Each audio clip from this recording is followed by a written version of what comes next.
திருவண்ணாமலை கிரிவல பாதையில் இருக்கின்ற மான் குட்டிகள் என்னெல்லாம் மான் இருக்கு பாருங்க. புள்ளி மான் இருக்கு, கிளை மான் இருக்கு, அங்கே குட்டிங்க இருக்கு பாருங்க, ஏகப்பட்டது நிற்குது. அங்கே பாருங்க, அவங்கெல்லாம் இப்போ எல்லாம் நின்றுட்டு இருக்காங்க. இயற்கை காட்சி. என்ன ஒரு பெரிய பரிதாபம்னா, இவங்களுக்கெல்லாம் தண்ணி இல்லை. உள்ளெல்லாம் நிற்கிறாங்க, உள்ளெல்லாம் கூட்டமாக தான் நின்றுட்டு இருக்காங்க. இவங்களுக்கெல்லாம் தண்ணி இல்லாதது தான் ஒரு பெரிய கஷ்டமாக இருக்குது.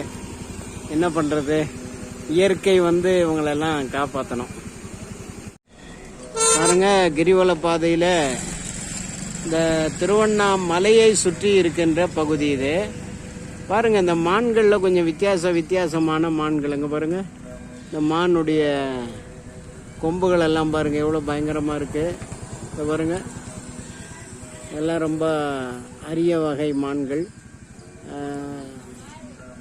ரொம்ப நல்ல நேச்சுரலாக பார்க்க முடியுது. இந்த மான் குட்டிகள் எல்லாம் அந்த வேலிக்குள்ளே இருக்கு.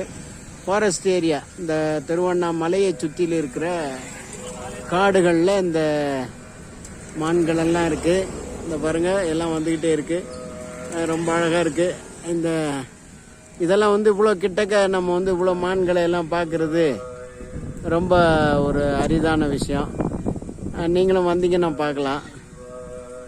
மான்கள் என்னென்ன தண்ணி இல்லை, வர்றவர்கள் பழங்கள், தேங்காய் அந்த மாதிரி கொடுத்தா அது சாப்பிடும்.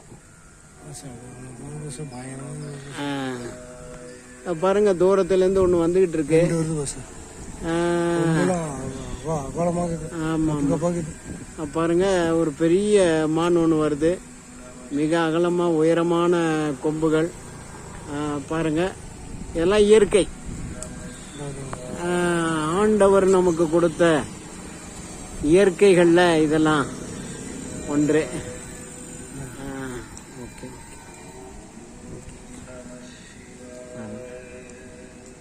பாருங்க, ஒன்று தூரத்துலேருந்து வந்துகிட்டு இருக்கு.